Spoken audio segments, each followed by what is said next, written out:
Assalamualaikum warahmatullahi wabarakatuh. Sebelumnya perkenalkan, nama saya Dinda Azura dengan NIM 2330203022. Di sini saya akan memenuhi tugas ujian akhir semester Fikih Siasat 3, yaitu Pemikiran Politik Hasan Al-Banna.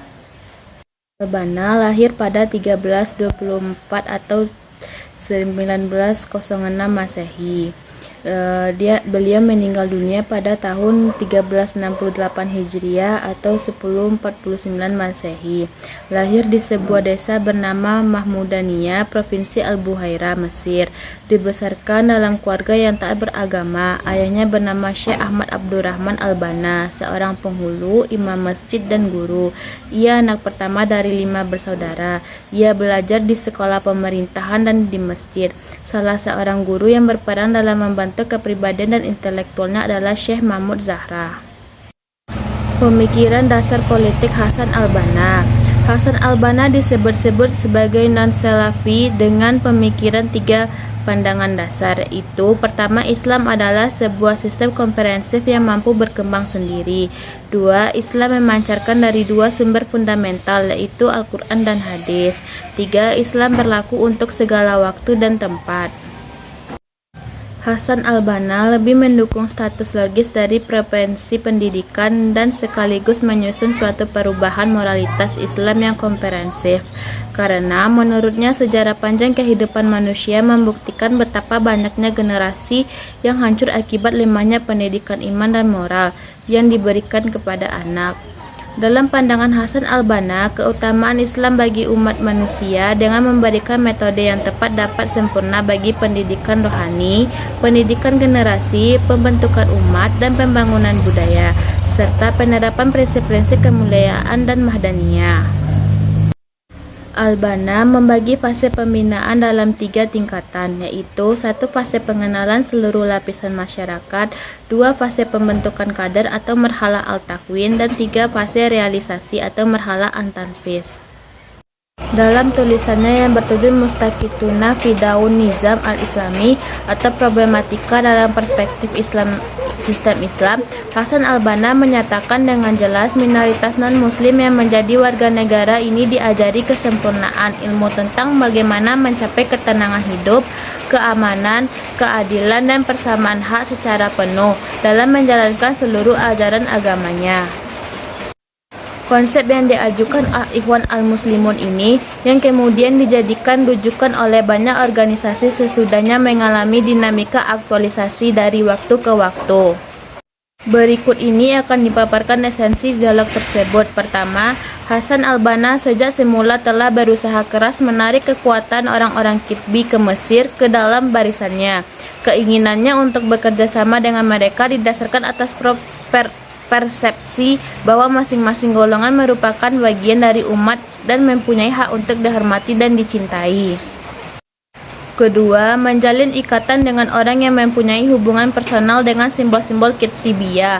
Bahkan Hasan Al-Banna pernah mengundang salah seorang rekannya, Louis Vanus, anggota Dewan Perwakilan Rakyat Wilayah Abnut, untuk berbincang-bincang bersamanya dan Al-Jamaah Al-Ikhwan Al-Muslimun dan Forum Mingguan hari Selasa. 3. Hasan Al-Banna bekerja sama dengan Louis Vanus dan tokoh-tokoh Qitbi lainnya seperti Wahid Daus dan Karim Sabit dalam organisasi politik dari seksi penyeluruh anggota. Keempat, ketika pemerintah Husain Siri Pasha pindah dari Kairo ke Qana, pada waktu itu Hasan Al-Banna masih menjadi guru, maka orang yang segera meminta tanggapan dalam parlemen sebagai sebab-sebab perpindahan tersebut adalah Taufik Daus Pasha. Kelima, sebagian orang Qitbi ikut memberikan sumbangan kepada Jamaah Al-Ikhwan Muslimun dalam rangka membeli wilayah baru untuk para Jamaah Al-Halabiyah. Keenam, Hasan Al-Banna mengatakan bahwa sebagian tokoh Qitbi mengajukan diri kepada untuk bergabung bersama Al-Ikhwan Al-Muslimun karena menurut mereka organisasi ini merupakan saudara orang-orang Mesir. Setelah wafatnya Hasan Al-Banna, terjadilah kesenjangan ijtihad di tubuh Ikhwan Al-Muslimun. Kelompok ini terbagi atas pihak yang pro dan kontra dengan jalan metode yang lama Dua kecenderungan tersebut dapat dicermati pada pemikiran beberapa tokoh Al-Ikhwan Al-Muslimun yang mewakili dua kecenderungan yang berbeda ini. Pertama, buku Syekh Ahmad Al-Ghazali Al-Tasawwuf Awat Tasamu Bainal Masiyah wal Islam, atau fanatisme dalam toleransi di antara Kristen dan Islam.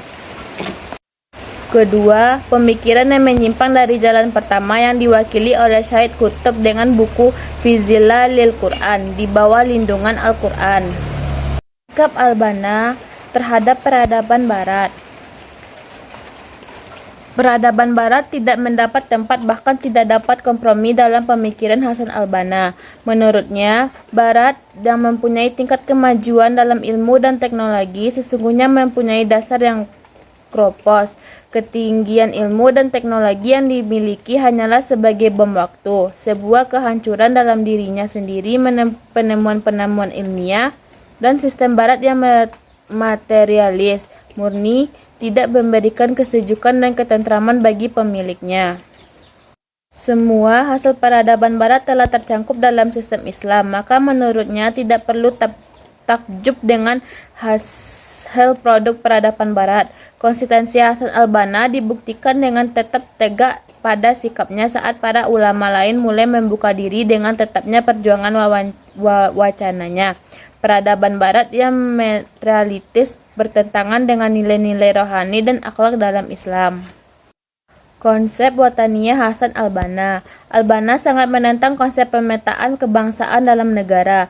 Pembentukan polarisasi dalam sebuah negara akan munculnya ashabiyah, fanatisme negara, suku dan golongan. Kehancuran sebuah bangsa disebabkan nilai-nilai golongan atau nilai-nilai varian berbangsa dijadikan dasar utama dalam melaksanakan tata nilai bernegara.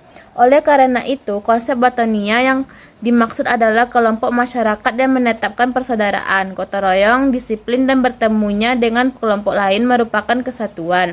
Dengan demikian, pendirian negara untuk berkuasa dan menguasai dan memperluas untuk tujuan satu kelompok masyarakat merupakan sebuah kediktatoran.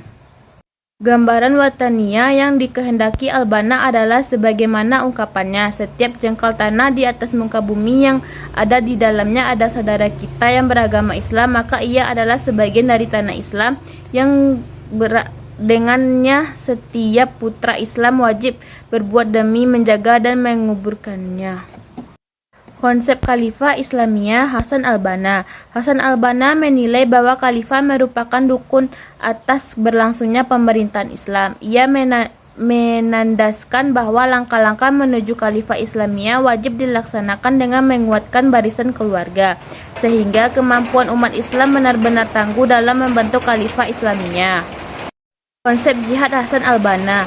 Dalam salah satu bukunya Risalah Al-Jihad yang dikutip Muhammad Ali Gharizah, Hasan Al-Banna menulis, Islam adalah ibadah dan kepemimpinan, agama dan negara, rohani dan jasmani, salat dan jihad, ketaatan dan pemerintahan. Mushaf Padang tidak dapat dipisahkan antara satu dari yang lain. Dari kata-kata ini, Hasan Al-Banna menjadikan jihad adalah rukun yang asasi bagi gerakan Ikhwanul Muslimin, yang pada akhirnya gerakan ini adalah salah satu bentuk kerja dan perjuangan.